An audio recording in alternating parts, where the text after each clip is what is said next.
At first, I would like to share the words of Vasubandhu, the second Pureland master from India. And Shinran Shonin quoted this word in chapter of True Buddha and Land of True Teaching, Practice and Realization on page 191 of Collected Works of Shinran. So please join me in Gassho. Please put your palms together. O world honored one, with a mind that is single, I take refuge in the Tathagata of unhindered light, filling the 10 quarters, and aspire to be born in the land of happiness. Namo Amida Butsu. Namo Amida Butsu. Namo Amida Butsu. Namanda Butsu. Namanda Butsu. Good morning, everyone. And welcome to today's Shotsuki monthly memorial service for the month of October. And I am sorry that I missed Sukiyaki Bazaar last Sunday. How was it? Was good? Yeah? No? Yeah? But I was in Vancouver, BC. Bishop Aoki of Jodo Shinshu Temples, Canada, kindly invited Northwest District ministers to attend the lecture on ritual by Reverend Nobuya Mitsuda, who is now the head of a ritual training center of Nishi Hongwanji. So we learned a lot of things about chanting. And some schools' ritual is related to the deceased birth into the realm of Buddha. So chanting is really important for them. But Jodo Shinshu, our school's ritual is to praise the virtue of Amida Buddha and to appreciate the teaching of Buddha. So ritual is not as important as the other school because it does not concern one's birth into the Pure Land by doing any rituals. And it does not mean ritual is not important though. I'm still bad at handwriting. But I was told when I was little, writing thank you letter with bad handwriting is rude. That is why we need to practice handwriting. And same for ritual or chanting. If we cannot chant well, I feel sorry for Buddha and to you, to the Sangha. So I practice chanting to express my gratitude well. And for Jodo Shinshu Buddhist, there is a vow of Amida Buddha, wishing us to be born into the Pure Land before we aspire to be born into the Pure Land. So Amida Buddha is already working towards us before we wish to be born into the Pure Land. So the ritual, chanting, becomes expressing our gratitude to Amida Buddha. And Shinran Shonin explained as aspiring for birth and directing virtue indicates the mind of the Tathagata, who, having already established the vow, gives sentient beings the practice necessary for their birth. The practice is a selected primal vow. So what is important for Jodo Shinshu Buddhist is to receive the working of Amida, who is wishing us to be born into the Pure Land in the primal vow. And receiving the wish without doubt is called Shinjin, entrusting heart. And after receiving entrusting heart, we live with happiness and joy that we will definitely born into the Pure Land, the realm of awakening when we pass away. And when you plan a travel, I believe you research what kind of places you will be visiting. Nowadays, it's really easy to research because of this, right? I'm now planning a trip to Japan for 2021. And it is going to be the trip mainly visiting Kyushu Island. That's the southern island of Japan. And maybe, not maybe, going to Okinawa too. But it's fun to research places where we are going to visit, isn't it? Right? So to research what kind of places, we use internet, we use books. To research what kind of places or the realm the Pure Land is, we need to look into the sutras and commentaries by the eminent masters in the past. So the word I shared at the beginning is the word of Vasubandhu from his writings, Treatise on the Pure Land. And actually there is only Chinese translation by Bodhi Ruchi exists, and there is no original Sanskrit version of this treatise. So for a long time there was discussion whether this is really written by Vasubandhu or not. But according to the researches by many scholars such as Professor Susumu Otake, I am sure that the treatise on the Pure Land is written by Vasubandhu. And it was treatise on the Pure Land is concerned, no, treatise on the Pure Land was my subject of research for my graduate school. So that was really important that this writing was written by Vasubandhu. And this treatise is a treatise based on Amida Sutra and the Raja Sutra. And there is a section talking about 29 adornments of virtue of the Pure Land, Amida Buddha and Bodhisattvas. And we chanted Amida Sutra today, and we usually chant Amida Sutra on the monthly memorial service occasions. And it talks about how beautiful the Pure Land is. And you know, so many birds and so many trees and so many beautiful ponds and things. So some people misunderstand that this is just a fantasy. And I was looking into the internet. I saw the review of Amida Sutra on some internet site saying this is just a metaphysical sutra, and it does not help our daily living. And actually, I did not pay too much attention to these adornments of the Pure Land either until I encountered the words of late Reverend Jitsen Kakehashi. But Kakehashi Sensei told us that the adornments of virtue of the Pure Land is true and real virtue. By listening to the adornment of virtue of the Pure Land, we realize how our world is false and empty, and how our way of living is based on wrong views. So when we look at the adornment of virtue of the Pure Land this way, the Pure Land becomes not only the places we go when we die, but the guiding principle for our lives, how to live this world, how to live this life. And for instance, one of the adornments of virtue of the Pure Land said, the Pure Land is infinite, like space, vast and boundless. How this is related to our daily lives. And recently, I have a lot of chances to travel by airplane. I often use Southwest, and as most of you know, there is no assigned seat for Southwest. The check-in is available 24 hours before the flight. And the traveler receives the number in order of how early the one checked in.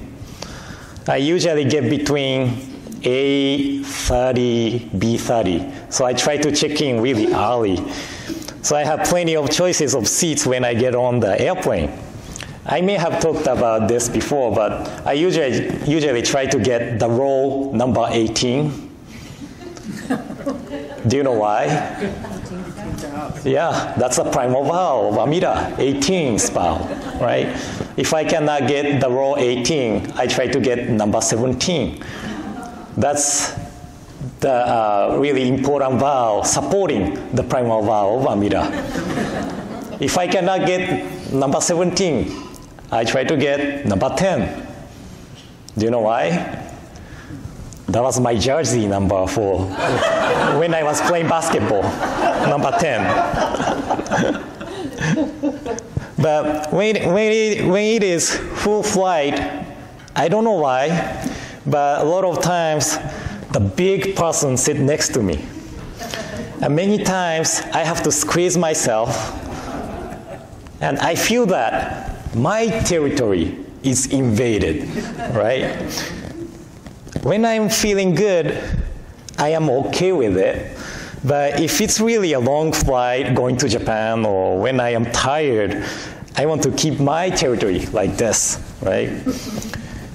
But actually, can you tell where is your seat?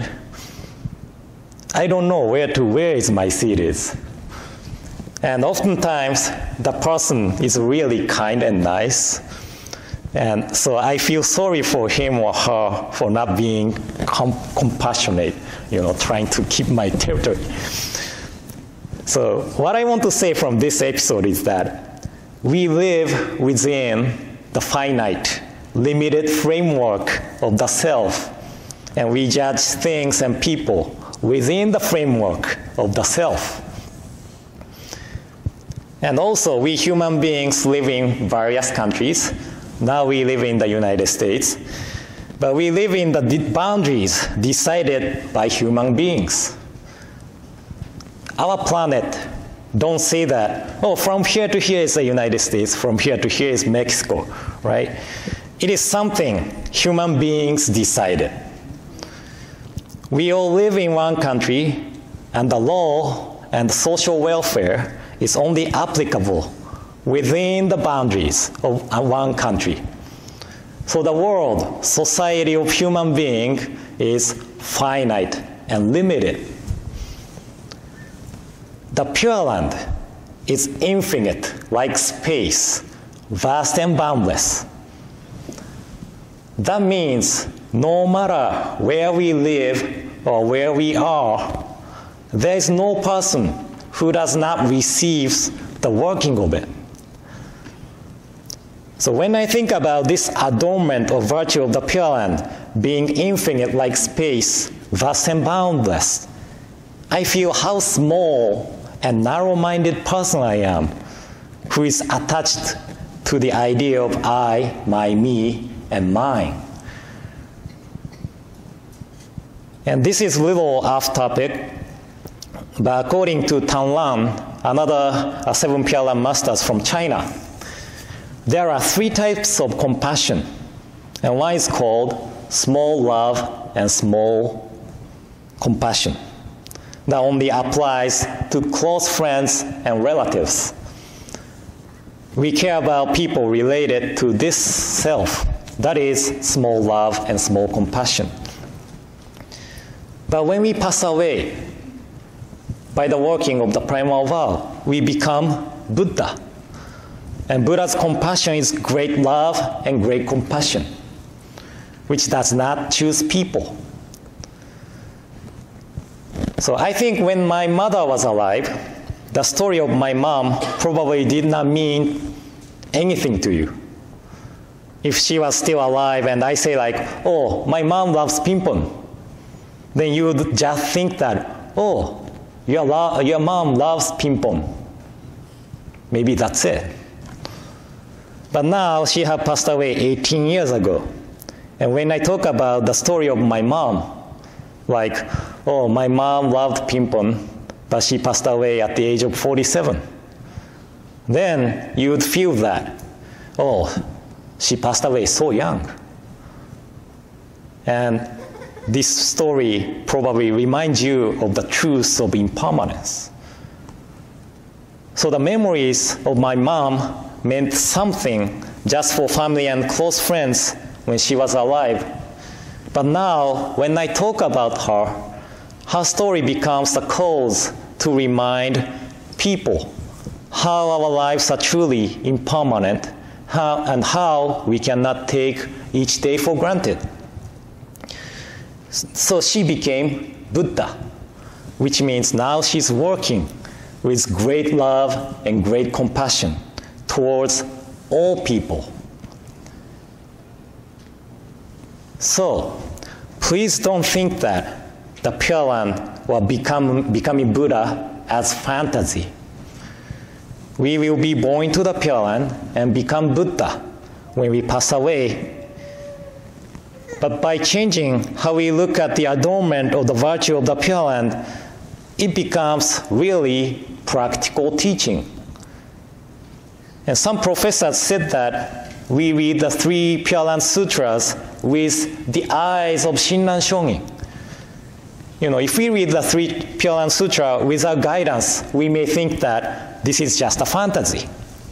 But because of the guidance of Shinran Shongin, the 7 Pure Land masters and ministers in the past, we all learn how we read these 3 Pure Land Sutras. And the words of sutra becomes guidance of our lives. So on this occasion of monthly memorial service, I hope everyone had chances to rethink how to accept the adornment of virtue of the Pure Land and make it as guiding principle of our daily lives. Okay? So thank you all for coming, and I'd like to close my talk with a reading of One White Ashes written by Rengyo Shonin in 15th century. So please join me in gassho. Please put your palms together. I will read it in Japanese first and later in English.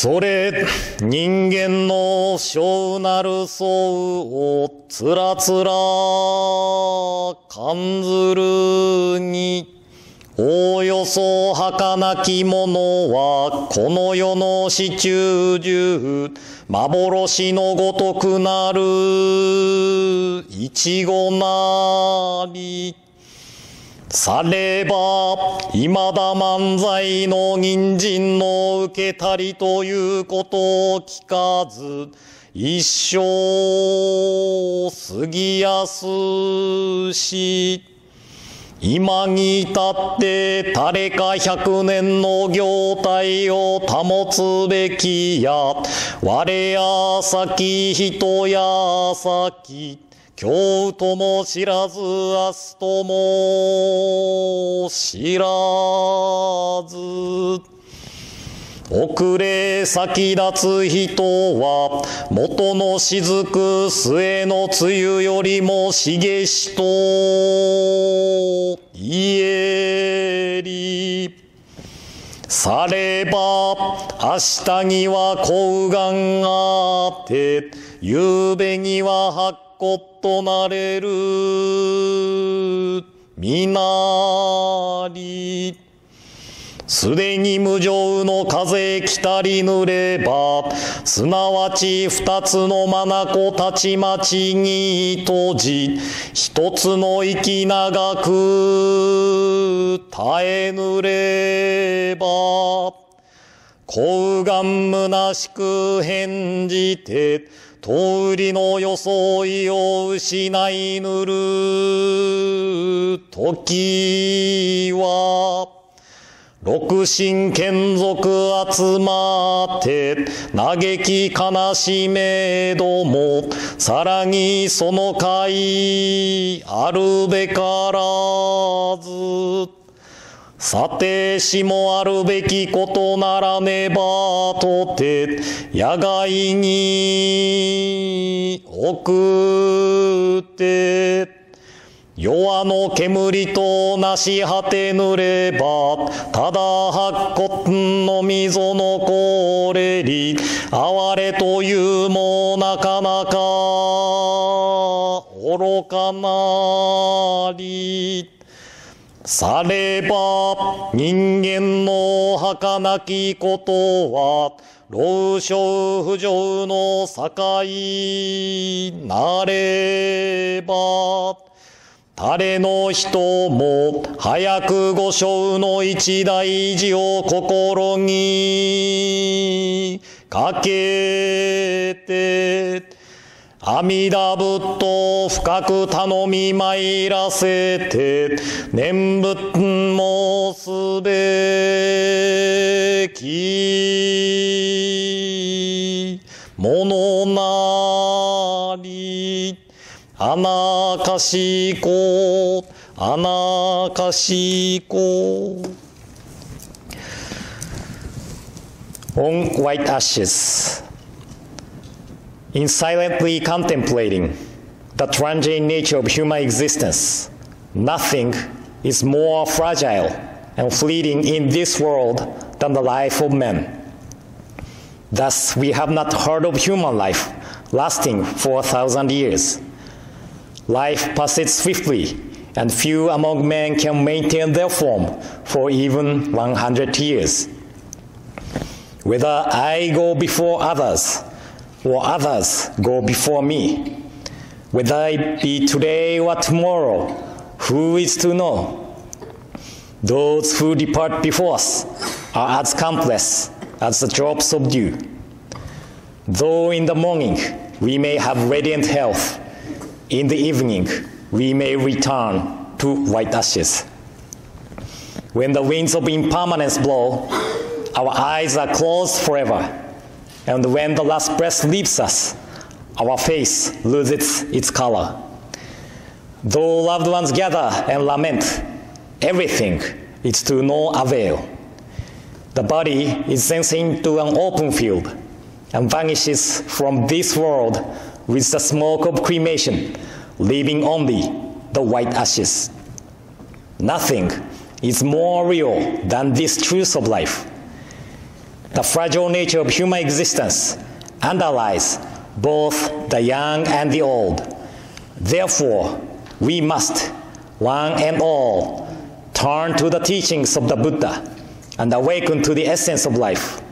By so understanding the meaning of death, we come to appreciate the meaning of this life, which is to be treasured because it is unrepeatable. By virtue of true compassion, let us realize the unexhaled value of this existence, and let us live together with gratitude in our hearts.